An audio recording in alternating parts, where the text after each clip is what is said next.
tujuan utama perjalanan mereka kali ini adalah buah bayi jiwa. Jika tidak ada keadaan khusus, Xiaoyan juga tidak ingin menciptakan masalah yang dapat memperumit masalah. Namun ada beberapa hal yang tidak mungkin dihindari, bahkan jika seseorang ingin melakukannya. Setelah hubungan yang semakin baik antara suku Phoenix Iblis Surga dan Pavilion Petir Angin saat ini, yang terakhir menjadi semakin sombong. Mereka samar-samar benar-benar menganggap diri mereka sebagai bos besar dari 4 pavilion. Kali ini, mereka dengan paksa merebut tempat perkemahan yang telah ditemukan Pavilion Bintang Jatuh sebelumnya. Ini tidak diragukan lagi memberi Pavilion Bintang Jatuh tamparan. Jika Pavilion Bintang Jatuh memilih untuk mengabaikan cara ini, itu pasti akan berakhir menjadi lelucon bagi yang lain. Perlu untuk bertahan dan menyerah sesekali ketika mendirikan sekte. Namun seseorang tidak boleh lemah dalam hal-hal yang berhubungan dengan prinsip. Jika tidak, itu tidak hanya akan menjadi pukulan besar bagi reputasi seseorang, tetapi juga akan menyebabkan moral para pengikut di dalam sekte tersebut menurun. Saat ini, Yalo sudah menjadi kepala Pavilion Bintang Jatuh. Meskipun Xiaoyan merasa sedikit tidak berdaya dengan jabatan kepala junior yang entah bagaimana jatuh padanya, dia tentu saja harus bertanggung jawab sekarang karena jabatan itu telah jatuh padanya. Kali ini, Yalo dan Feng Xing telah memberinya wewenang untuk memimpin kelompok dalam perjalanan ini. Ini adalah semacam kepercayaan dan ujian baginya. Jika mereka berhadapan dengan aula jiwa, makhluk agung yang jauh lebih kuat dari Pavilion Bintang Jatuh, mereka mungkin hanya bisa bertahan untuk saat ini dan menunggu kesempatan untuk membalas dendam di masa depan. Namun dalam hati Xiaoyan, Pavilion Petir Angin tidak memiliki kualifikasi yang dapat membuatnya mundur. Ketika dia baru saja tiba di dataran tengah saat itu, dia berani menentang Pavilion Petir Angin hanya dengan kekuatan doang. Bahkan lebih sedikit yang perlu dikatakan sekarang. Kekuatan Li Xunze saja tidak sebanding dengan Feng Xunze. Belum lagi ada 2 orang dengan kekuatan Dosun bintang 3 selain Xiaoyan. Bahkan jika dia bertindak sendiri, Li Xunze ini tidak akan bisa mendapatkan keuntungan apapun. Tindakan Xiaoyan ini tentu saja langsung mendapat dukungan dari semua murid muda Pavilion Bintang Jatuh yang hadir. Dengan menjadi murid Pavilion Bintang Jatuh, mereka jelas bukan orang-orang yang tidak berguna. Namun, mereka telah menderita penghinaan seperti ini di tangan Pavilion Petir Angin. Berdasarkan karakter impulsif anak-anak muda ini, kemungkinan besar mereka akan maju dengan paksa meskipun mereka tahu bahwa mereka bukan tandingan lawan mereka. Mereka akan memberitahu semua orang bahwa Pavilion Bintang Jatuh mereka bukanlah orang yang lemah. Jika bukan karena omelan keras dari kedua tetua hari ini, kemungkinan besar mereka sudah lama bertukar pukulan dengan Pavilion Petir Angin.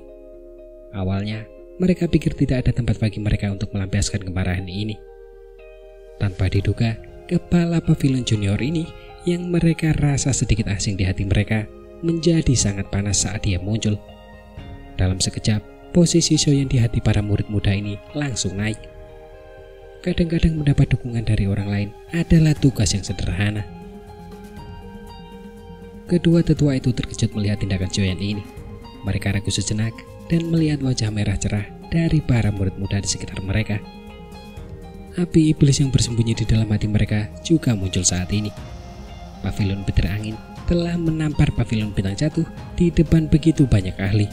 Jika mereka tidak membalasnya, kemungkinan besar mereka akan benar-benar kehilangan semua wajah lama mereka. Meskipun mereka tidak yakin dengan kekuatan Xiaoyan, mereka jelas memahami kekuatan dokter peri kecil Tian Wu Xunze dan Xiong Zhan di belakang. Ketiganya adalah Dosun elit. Lalu apa gunanya Li Xunze dibandingkan mereka? Kami akan mendengarkan perintah kepala junior. Kedua tetua itu menangkupkan tangan mereka dengan sikap serius. Setelah itu, mereka melambaikan tangan dan memimpin untuk terbang keluar. Sekelompok besar murid Pavilion Bintang Jatuh mengikuti dari belakang. Aura pembunuh yang membumbung itu menarik banyak tatapan terkejut. Ada cukup banyak puncak gunung yang berdiri dekat di area tengah pegunungan tulang. Karena tempat ini dekat dengan sisa-sisa peninggalan kuno yang pernah muncul, lokasi-lokasi yang lebih baik ini sebagian besar ditempati oleh beberapa faksi yang lebih kuat. Beberapa ahli dan faksi kecil itu hanya dapat memilih untuk mencari tempat lain. Bagian dalam pegunungan tulang saat ini dipenuhi dengan sosok manusia. Suara keras dan kutukan terus terdengar di telinga seseorang. Karena terlalu banyak orang dan tempat ini tidak dikelola oleh siapapun, pegunungan tulang menjadi sangat kacau. Sangat umum bagi mereka yang hadir untuk memanggil teman-teman mereka untuk beberapa masalah kecil dan akhirnya terlibat dalam perkelahian besar. Ada satu gunung di antara gunung-gunung di dekat area tengah yang saat ini ditempati oleh banyak tokoh. Sebuah bendera besar menari-nari tertiup angin di puncak gunung. Pavilion petir angin. 3 kata besar berwarna perak mengkilap ada di sana. Dilihat dari kejauhan, bendera itu tampak cukup mendominasi. Satu demi satu tenda seputih salju berdiri di puncak gunung. Samar-samar terdengar helaan nafas panjang dari dalam tenda-tenda itu.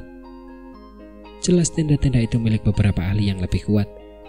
Dari kelihatannya, Pavilion petir angin telah mengaktifkan sejumlah besar kekuatan untuk sisa-sisa kuno ini. Ada sebuah tenda besar yang sangat megah yang terletak di tengah-tengah banyak tenda. Sejumlah besar ahli pavilion petir angin berdiri dengan ekspresi dingin dan hati-hati di luar tenda. Beberapa suara tawa sesekali terdengar dari dalam tenda. Penutup di pintu masuk tenda tiba-tiba terbuka dan seorang berjubah perak dengan aroma anggur melangkah keluar. Para penjaga di sekitarnya buru-buru membungkuk dan memberi salam setelah melihat ini. Kepala Pavilion Utara. Sosok berjubah perak itu menjawab dengan samar. Penampilannya mirip dengan kepala Pavilion Utara, Pavilion petir angin, yaitu Vedian, yang mengejar Zoyan dengan maksud untuk membunuhnya saat itu. Tidak banyak perubahan dalam dirinya selama 2 dari 3 tahun ini. Namun auranya samar-samar menjadi lebih kaya. Ada perasaan aneh karena telah melangkah setengah kaki ke level berikutnya. Kepala pavilion sedang menerima tamu penting di dalam tenda. Jangan biarkan siapapun mengganggunya.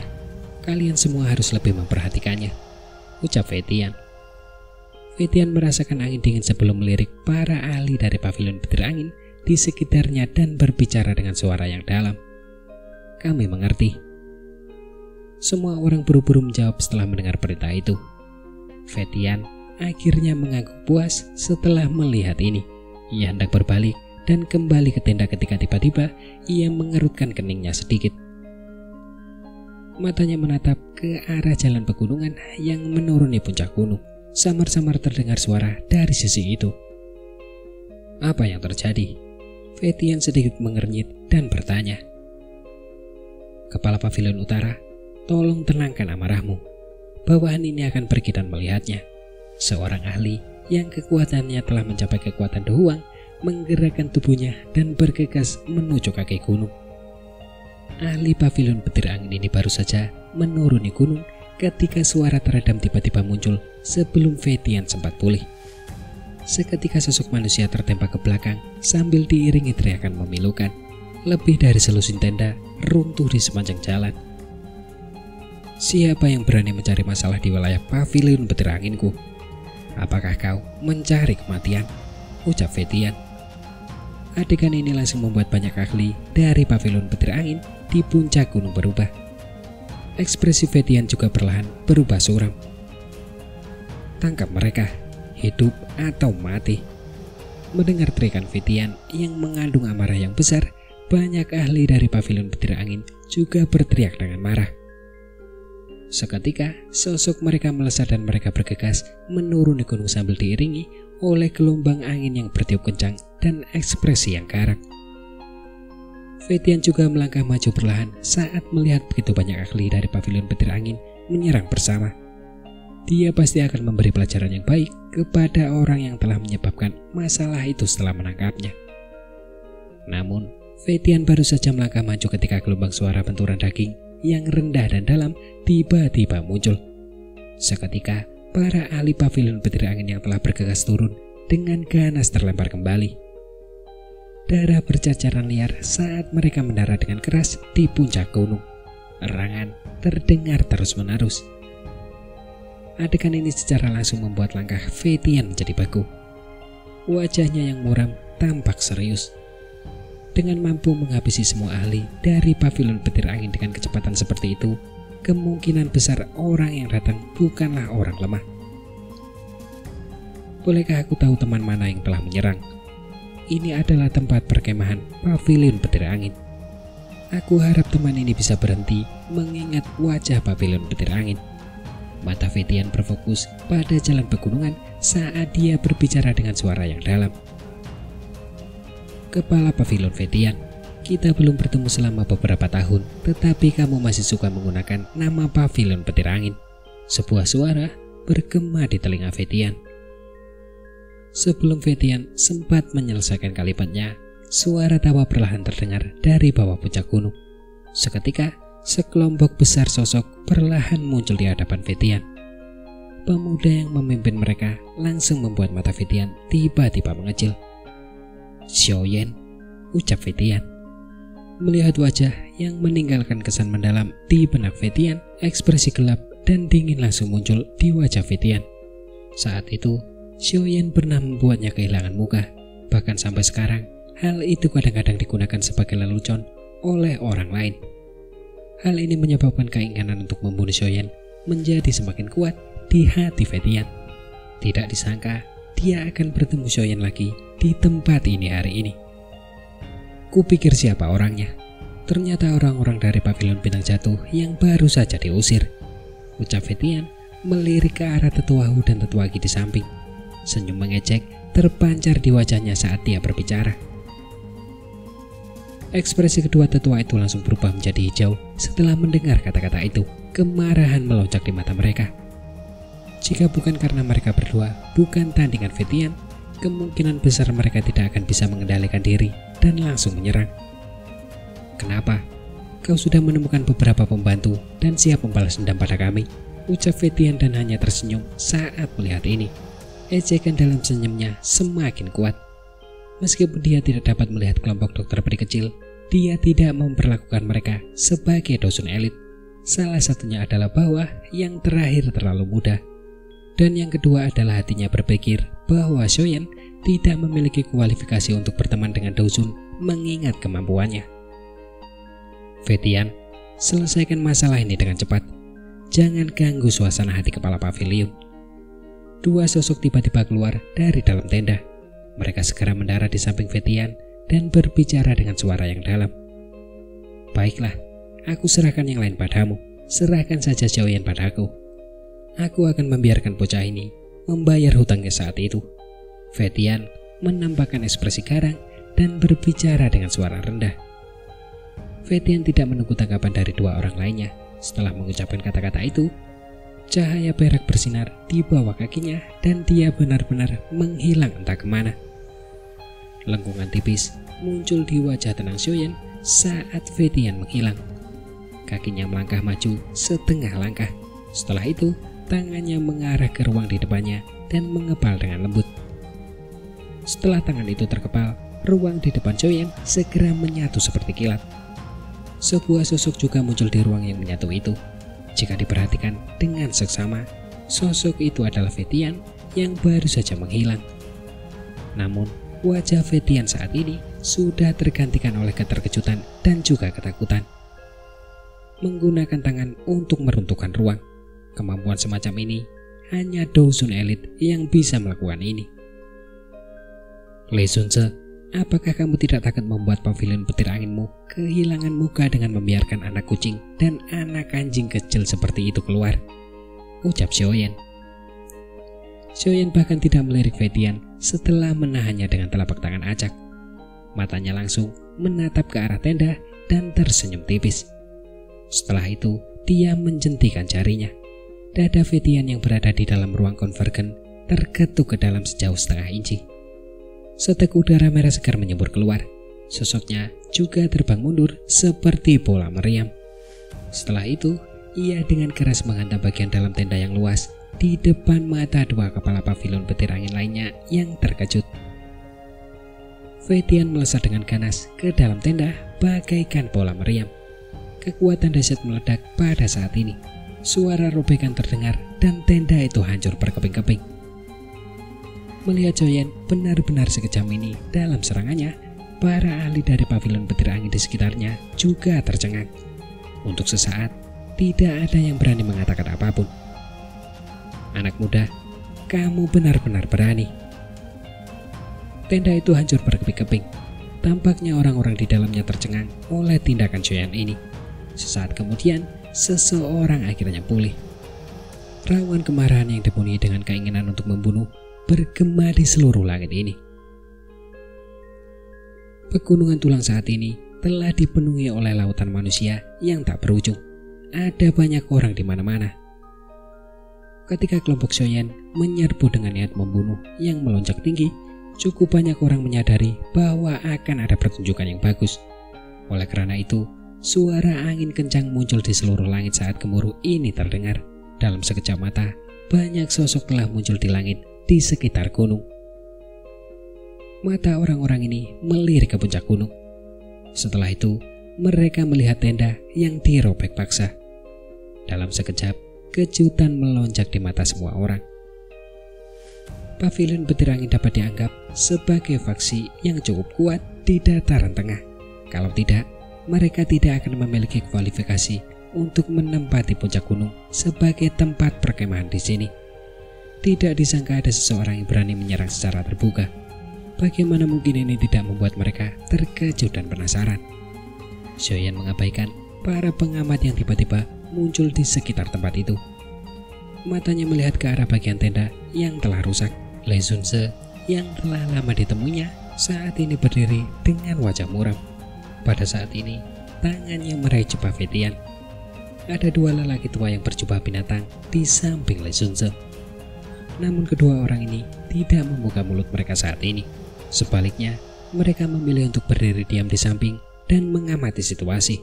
Feidian yang berada di tangan Lei Xunze memuntahkan seteguk darah segar. Matanya yang cukup redup mengandung ekspresi tak percaya. Kekuatan yang ditunjukkan Choyen sebelumnya sudah pasti mencapai kelas Douzun. Meskipun dia telah melihatnya dengan mata kepalanya sendiri, dia masih tidak dapat mempercayainya. Generasi muda ini yang telah dikejar sampai pada titik di mana dia hanya bisa bersembunyi seperti tikus di hadapannya, saat ini telah mencapai kelas Douzun. Choyen, kau benar-benar berani. Dulu aku pernah membiarkanmu pergi karena Feng Xunze. Namun, kau berani menyerahkan dirimu sendiri hari ini, ucap Lei Xunze. Wajah Lei Xunze gelap dan serius. Dia perlahan meletakkan Feidian di tangannya. Suaranya yang rendah dan dalam seperti guntur dipenuhi dengan niat membunuh. Pavilion petir angin terbiasa bersikap sombong selama bertahun-tahun. Saat ini, mereka diganggu oleh generasi muda di tempat seperti itu. Jika dia membiarkan masalah hari ini berlalu, dia benar-benar akan kehilangan mukanya. Meskipun dia berbicara seperti itu dengan mulutnya, keterkejutan di hati Lei Xunze saat ini tidak kalah dari Feidian. Dia sangat jelas tentang kekuatan Choyen saat itu. Yang terakhir hanyalah generasi muda yang baru saja naik ke kelas Douzong. Pada saat itu, status yang terakhir di hati Lei Xunze tidak jauh lebih tinggi dari seekor semut. Namun dalam waktu 2 hingga 3 tahun yang singkat, generasi muda saat itu benar-benar telah melonjak ke kelas Douzun. Sebagai seorang ahli kelas Douzun, Lei Xunze tentu saja mengerti betapa sulitnya untuk melewati tahap ini. Feidian mungkin saat ini berada di puncak kelas Douzong, tetapi jika ia kurang beruntung, bukan hal yang jarang baginya untuk tetap berada di level itu selamanya. Karena kesulitan untuk melewati tahap ini, hatinya merasa sangat terkejut saat pertama kali melihat Choyen saat ini. Lei Xunze benar-benar tahu cara bercanda. Dulu karena hanya keterampilan murid pavilion petir angin lebih rendah dari yang lain, itu sama sekali tidak ada hubungannya dengan kemurahan hati, ucap Choyen tertawa pelan. Dulu, Lei Xunze adalah Douzun elit yang tidak dapat ditandinginya di matanya. Namun sekarang, keberadaan tinggi yang tidak dapat diraihnya saat itu tidak lagi sedikit pun kuat dan misterius di dalam hatinya. Wajah Lei Xunze berkedut, amarah di matanya juga semakin kuat. Kemudian dia berbicara dengan nada tegas. Kita belum bertemu selama beberapa tahun, tetapi lidahmu masih setajam sebelumnya. Diri yang terhormat ini akan menyerahkanmu untuk pergi secepatnya. Demi Feng Sunze, diri yang terhormat ini tidak akan mempermasalahkan masalah ini dengan generasi muda sepertimu, ucap Lei Sunze. Lei Sunze bercanda lagi. Pavilion petir anginmu telah menyerang pavilion bintang jatuhku di depan begitu banyak orang. Mungkinkah ini juga karena wajah Feng Sunze? Ucap Xiaoyan lalu tertawa. Nada mengejek itu juga menyebabkan tawa muncul di sekitar puncak gunung. Lei Sunze perlahan-lahan mengepalkan tinjunya. Matanya menatap tajam ke arah Xiaoyan saat dia tertawa terbahak-bahak. Bagus, bagus. Sepertinya kamu sudah siap hari ini. Kalau begitu, aku akan melihat apa yang bisa kamu lakukan hari ini sebagai seseorang yang baru saja memasuki kelas Douzun, ucap Lei Sunze. Tidak banyak. Yang akan aku lakukan hanyalah mengambil kembali tempat perkemahan pavilion bintang jatuh, ucap Xiaoyan tersenyum tipis. Ia melangkah maju perlahan. Api ungu coklat perlahan membumbung. Suhu di seluruh tempat ini meningkat dengan cepat seiring dengan naiknya api. Kalau begitu, kita lihat saja apakah kamu memiliki kualifikasi seperti itu, ucap Lei Sunze dan tertawa terbahak-bahak. Cahaya petir perak terang berkelap-kelip di sekujur tubuhnya. Ular listrik yang tak terhitung jumlahnya menari-nari. Dilihat dari kejauhan, tampak seolah dewa petir telah turun. Auranya sangat mengejutkan. Melihat suasana di antara keduanya dengan cepat berubah menjadi tegang karena pedang yang terhunus, mata banyak ahli di sekitar juga menjadi membara. Pertarungan kelas Douzun akan menjadi pertarungan yang cukup menarik. Xiaoyan ini benar-benar sombong. Dia benar-benar berani menantang Lei Sunze. Sepertinya dia di sini untuk mencari masalah. Sebelumnya, pavilion petir angin telah mengusir pavilion bintang jatuh dengan paksa dan bahkan telah melukai seseorang. Kupikir pavilion bintang jatuh pasti tidak akan menelan mentah-mentah pelanggaran ini. Namun tidak disangka mereka datang secepat ini. Tidak mudah menemukan masalah ini. Tempat ini tidak hanya memiliki Lei Sunze. Selain itu, apakah kamu melihat dua orang tua di samping Lei Sunze? Mereka adalah pemimpin suku dari suku Harimau Bumi dan suku Serigala Bulan Perak. Mereka adalah suku cabang dari Ponik Iblis Surga. Mengingat hubungan antara pavilion petir angin dan Ponik Iblis Surga, apakah menurutmu mereka berdua akan berdiam diri di samping? 3 Douzun elit yang kekuatannya telah mencapai puncak 2 bintang. Masalah ini tak ubahnya terbuat dari logam. Namun, nama Xiaoyan ini agak familiar. Bagaimana mungkin dia tidak familiar? Bukankah dia adalah alkemis muda yang menjadi juara pertemuan pil yang diselenggarakan oleh Menara Pil?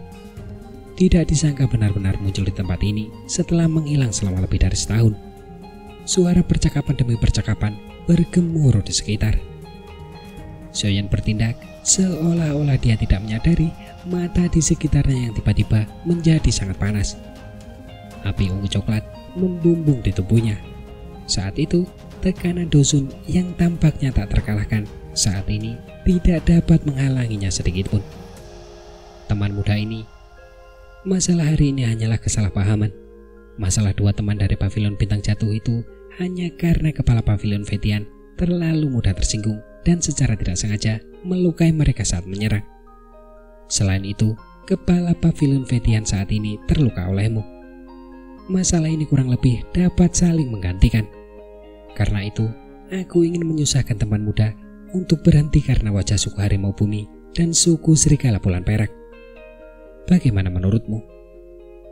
Ketika suasana menjadi semakin tegang, seorang lelaki tua berjubah pola harimau yang tetap diam di samping akhirnya berkata sambil tertawa. Cahaya petir di tubuh Lei Sunze sedikit menghilang saat dia mendengar lelaki tua itu berbicara. Dia berkata dengan lemah, karena pemimpin suku dari Harimau Bumi telah membuka mulutnya, diri yang terhormat ini tentu akan memberimu muka atas masalah ini, ucap Lei Sunze. Karena tuan tua ini sudah mengatakannya seperti ini, Lei Sunze, kumohon, ucap Xiaoyan. Xiaoyan tersenyum tipis. Ia melambaikan tangannya dengan lembut dan para pengikut pavilion bintang jatuh di belakangnya membentuk jalan setapak yang mengarah ke kaki gunung. Wajah Lei Sunze langsung menjadi muram setelah melihat pemandangan ini. Senyum di wajah lelaki tua berjubah harimau itu juga mengeras. Kemudian dia berkata, teman muda ini Apakah kamu harus benar-benar melakukan hal-hal dengan cara yang ekstrem seperti itu? Ucap lelaki tua, pemimpin suku harimau bumi.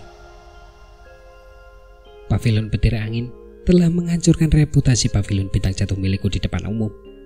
Tuan tua ini, apakah kau berniat membiarkan wajahku membawa tamparan ini kembali ke pavilion bintang jatuh? Ucap Xiaoyan. Senyum di wajah Xiaoyan perlahan menghilang. Kilatan tajam melintas di matanya yang hitam pekat.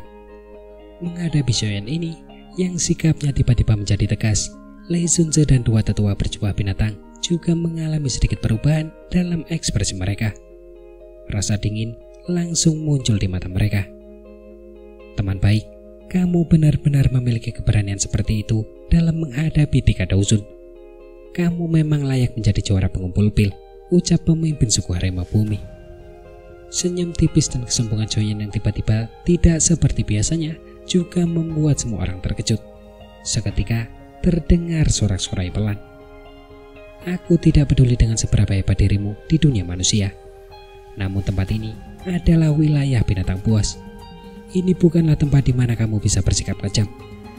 Ekspresi lelaki tua berjubah harimau itu menjadi sedingin es saat dia berbicara dengan suara yang dalam. Tinggalkan tempat ini dan kita bisa melupakan masalah ini. Kalau tidak, bahkan jika Feng Xunze ada di sini hari ini, aku akan membiarkan kalian, generasi muda ini, mengerti di mana tempat ini. Pria tua berambut perak lainnya dengan mata brutal juga berbicara dengan nada tegas. Setelah kata-katanya terdengar, suara aura besar dan perkasa juga tiba-tiba melonjak keluar dari dalam tubuh mereka berdua. Seketika, aura itu tersapu seperti badai. Hal itu menyebabkan ekspresi para ahli di sekitarnya sedikit berubah. Mereka semua buru-buru mundur. Tiga Daozun elit berdiri tegak di puncak gunung ini. Tekanan yang menakutkan itu bagaikan gunung tinggi yang menimpa kelompok Xiaoyan. Xiaoyan perlahan-lahan menghembuskan nafas saat menghadapi tekanan yang menakutkan ini. Seketika, dia sekali lagi melangkah maju beberapa langkah di depan mata semua orang. Jarinya masih terus menunjuk ke arah kaki gunung. Suara rendah dan dalam bergema di samping telinga semua orang seperti guntur yang teredam. Ini terakhir kalinya aku mengatakan ini.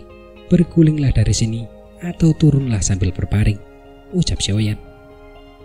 Suara dingin Xiaoyan perlahan mereda.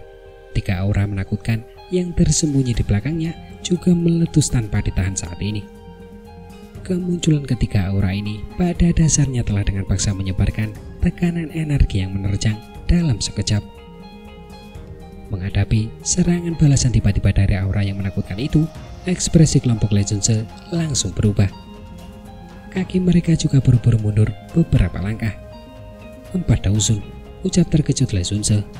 4 aura besar dan perkasa saling terkait seperti naga raksasa. Tekanan kuat yang terbentuk pada saat itu langsung mengguncang trio Lei Xunze sampai mereka mundur beberapa langkah terus-menerus. Bahkan wajah para ahli pavilion petir angin di sekitar mereka juga menjadi pucat pasi. Selain itu, nafas mereka menjadi berat.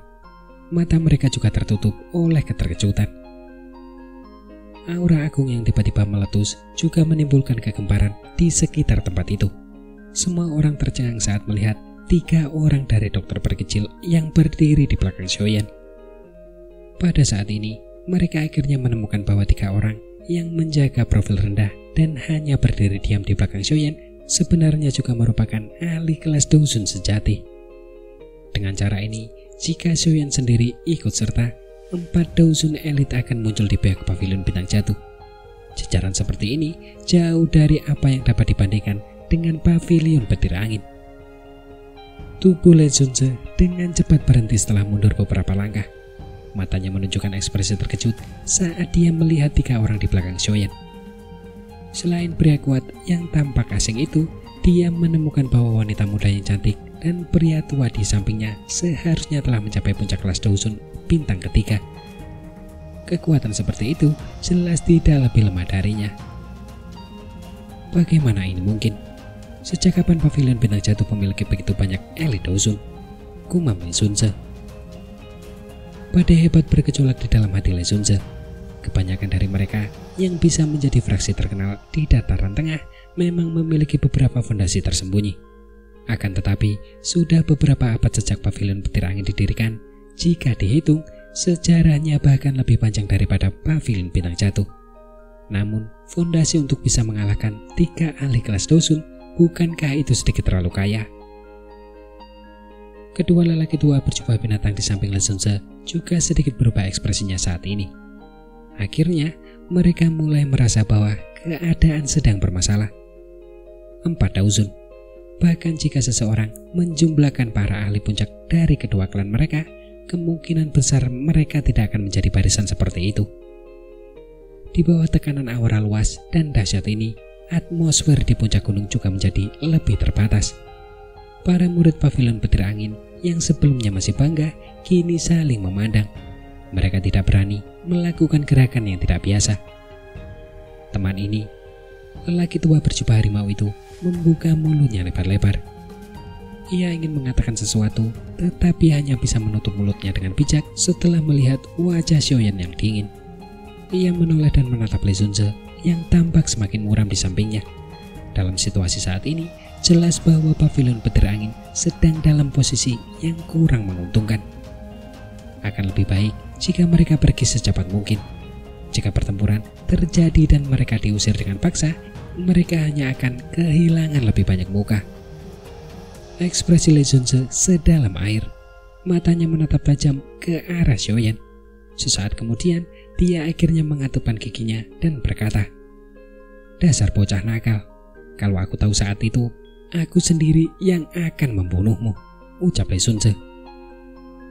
Xiaoyan tersenyum tipis, serta mengabaikan kenangan masa lalu yang telah terjadi bertahun-tahun lalu. "Pergi," ucap Xiaoyan. Senyum Xiaoyan itu membuat hati Le Zunze meledak menjadi amarah yang tak berujung setelah melihatnya. Namun, dalam situasi saat ini, dia juga mengerti bahwa dengan kekuatan kelompok Xiaoyan sudah cukup untuk melemparkan mereka dengan paksa ke bawah gunung. Seorang pahlawan tidak ingin menderita kerugian yang nyata, sedangkan para ahli dari suku Phoenix Iblis Surga juga belum tiba. Namun pada saat itu tiba, tentu saja akan ada kesempatan bagi bajingan kecil ini untuk menangis. Le Zunze melambaikan tangannya setelah dengan kuat menekan amarah di hatinya. Setelah itu, dia berjalan menuju jalan pegunungan yang mengarah ke kaki gunung dengan ekspresi muram. Banyak pengikut pavilion petir angin di belakangnya yang berkemah dengan sikap tertekan hanya diam, sebelum mengikutinya seperti anjing yang kehilangan rumah. "Xiaoyan, masih terlalu pagi bagimu untuk berbahagia. Diri yang terhormat ini akan datang dan meminta imbalan atas masalah yang telah kau buat hari ini." Le Zunze berhenti sejenak dan berbicara dengan suara rendah dan padat ketika ia melewati Xiaoyan. "Aku akan menunggumu kapan saja," ucap Xiaoyan sembari tersenyum. Wajah Le Zunze berkedut saat melihat situasi ini. Dia tiba-tiba melambaikan lengan bajunya dan membawa seluruh kelompoknya pergi. Sorak-sorai langsung meledak di antara murid pavilion bintang jatuh saat mereka melihat para murid pavilion petir angin yang tampak menyedihkan itu pergi dari tempat ini. Mata mereka mengandung rasa hormat tambahan saat mereka melihat Xiaoyan. Saat harga diri mereka diinjak-injak oleh orang lain, Xiaoyan telah memimpin mereka untuk mendapatkan kembali harga diri mereka. Pada saat ini, para murid ini merasakan untuk pertama kalinya bahwa pavilion bintang jatuh mungkin akan menjadi semakin kuat jika mereka memiliki kepala pavilion junior yang seperti itu. "Apa?" gumam Mu Qingluan. Mu Qingluan yang emosinya tegang juga menghela nafas lega, dan diam-diam dia melirik Xiaoyan di sampingnya. Orang ini sama sekali tidak takut, bahkan ketika berhadapan dengan seorang ahli yang terkenal di dataran tengah seperti Le Zunze. Hal ini sama sekali berbeda dari beberapa tahun yang lalu. "Dirikan tenda terlebih dulu," kata Xiaoyan sambil tersenyum. "Kami mengerti," ucap para murid-murid pavilion bintang jatuh. Perintah Xiaoyan saat ini tidak diragukan lagi memiliki bobot di hati para murid pavilion bintang jatuh. Oleh karena itu, semua murid dari pavilion bintang jatuh menanggapi dengan serempak setelah mendengarnya berbicara. Mereka segera berpencar dan sekali lagi mendirikan tenda. Melihat berebutan tempat berkemah di puncak gunung ini akhirnya berakhir, Sosok-sosok manusia di langit sekitar itu akhirnya menggelengkan kepalanya sambil merasa tidak puas. Setelah itu, mereka berpencar. Pertarungan besar yang paling mereka nantikan tidak terjadi. Hal ini membuat mereka merasa sedikit kecewa. Xiaoyan, meskipun kita telah menakuti pavilion petir angin hari ini, mereka pasti tidak akan mau menghancurkan gigi mereka dan menelannya. Karena itu, kamu harus berhati-hati, ucap Mu Qingluan mengingatkan. Aku mengerti. Xiaoyan mengangguk sedikit. Lalu ia berkata, tujuan utama kita adalah buah bayi jiwa. Apapun yang terjadi, kita harus mendapatkan benda ini. Jika pavilion petir angin benar-benar ingin campur tangan, mereka seharusnya tidak menyalahkan kita karena bersikap kejam, ucap Xiaoyan. Mu Qingluan mengangguk pelan sambil menatap wajah muda yang tampak dingin. Kemudian dia berkata, aku tidak khawatir tentang pavilion petir angin. Namun bagaimanapun juga, tempat ini adalah wilayah binatang. Pavilion petir angin memiliki hubungan baik dengan Phoenix Iblis Surga. Jika mereka campur tangan saat itu, ucap Mu Qingluan nampak cemas akan hal tersebut. Kita akan menangani situasi ini dengan baik jika terjadi masalah. Bahkan jika kejadian hari ini tidak terjadi, Phoenix Iblis Surga akan tetap menyerang jika mereka menganggapku sebagai pengganggu, ucap Xiaoyan lalu tersenyum sembarangan. Dia perlahan berjalan ke tepi puncak gunung, matanya menyipit saat dia melihat ke tengah pegunungan. Arah itu adalah tempat di mana sisa-sisa kuno itu muncul kali ini, ucap tetuahu. Xiaoyan mengangguk sedikit. Dia bisa merasakan ada lengkungan yang terdistorsi di ruang itu. Jelas pemiliknya telah menempatkan penghalang yang sangat kuat pada sisa-sisa kuno itu. Ada banyak bahaya di dalam reruntuhan kuno ini. Cukup banyak boneka kuno yang sangat kuat menjaga tempat itu. Selain itu, ada juga beberapa jebakan aneh. Bahkan seorang elit dusun tidak akan berani ceroboh. Tetuahu yang berada di belakang Xiaoyan berbicara dengan hormat. Reruntuhan itu tersembunyi di dalam segel spasial. Sesekali, beberapa garis retakan akan muncul di riak spasial. Cukup banyak orang kuat yang menerobos masuk selama periode waktu ini. Namun, kebanyakan dari mereka akhirnya melarikan diri dengan menyedihkan darinya, ucap tetuahu. Mendengar itu, Xiaoyan mengangkat alisnya. Tampaknya, peninggalan kuno ini tetap tidak boleh diremehkan meskipun telah mengalami begitu banyak waktu. Namun, tidak ada elit dusun yang memasukinya hingga saat ini. Segel spasial ini memiliki kemampuan pembatasan. Jika seorang elit dusun mencoba masuk dengan paksa, itu akan memicu serangan balik segel yang sangat kuat. Segel yang dipasang oleh doseng elit bukanlah sesuatu yang berani diuji oleh dusun biasa dengan tubuhnya, meskipun segel tersebut telah mengalami waktu yang tak terhitung jumlahnya, ucap tetuahu. Tidak ada dusun yang masuk, ucap Xiaoyan langsung mengerutkan kening saat mendengar ini. Bukankah itu berarti dia juga tidak bisa masuk? Kepala pavilion junior tidak perlu khawatir, segel ini sudah sangat tipis. Paling-paling, segel itu akan perlahan-lahan menghilang setelah beberapa hari lagi. Tanpa pertahanan segel, para elit dusun juga akan memasukinya dengan aman. Saat ini, ada cukup banyak elit dusun di sekitar sisa-sisa kuno yang sedang menunggu momen ini, ucap tetuahu membelai jenggotnya dan menjelaskan sambil tersenyum. Xiaoyan menghela nafas lega saat mendengar ini. Matanya menyapu pegunungan hijau subur di sekitarnya. Dengan persepsi spiritualnya yang tajam, ia memang bisa merasakan aura agung yang sangat samar. Sebuah kejutan tanpa sadar melintas di matanya saat ini. Itu memang layak menjadi peninggalan kuno. Banyak dusun elit benar-benar tertarik padanya. Tampaknya pertarungan berdarah tidak dapat dihindari dalam pertempuran peninggalan ini. Apakah kamu menemukan seseorang dari aula jiwa? Ucap Xiaoyan. Sebuah pikiran tiba-tiba terlintas di hati Xiaoyan saat dia bertanya. Penatuahu sedikit mengernyit setelah mendengar ini. Ia kemudian menyuarakan pikirannya. Aku belum pernah melihat mereka sampai sekarang. Namun, orang-orang itu biasanya aneh dan tidak terduga. Bahkan jika mereka datang, kemungkinan besar kita berdua tidak akan dapat menemukan mereka. Namun berdasarkan dugaanku sebelumnya, rumor tentang peninggalan kuno ini tersebar cukup luas. Aula jiwa kemungkinan juga akan campur tangan. Namun kita tidak tahu seberapa banyak ahli yang telah datang, ucap Tetua Hu. Shoyan tersenyum tipis dan mengangguk. Rasa dingin melintas di matanya. Yang perlu kalian khawatirkan di pegunungan tulang ini bukanlah aula jiwa. Sebagai pemilik tempat ini, ular piton tanah dalam 9 tenang adalah yang paling merepotkan untuk dihadapi. Orang-orang ini tidak hanya memiliki jumlah yang banyak, tetapi juga ada banyak ahli di antara mereka. Bahkan suku Ponik Iblis Surga tidak mau bertukar pukulan dengan mereka. Namun aku merasa ada yang sedikit aneh. Tempat ini dapat dianggap sebagai wilayah suku ular piton tanah dalam 9 tenang. Mengingat karakter mereka, mereka sebenarnya tidak memilih untuk menutup pegunungan. Sebaliknya, mereka telah membiarkan berita ini menyebar.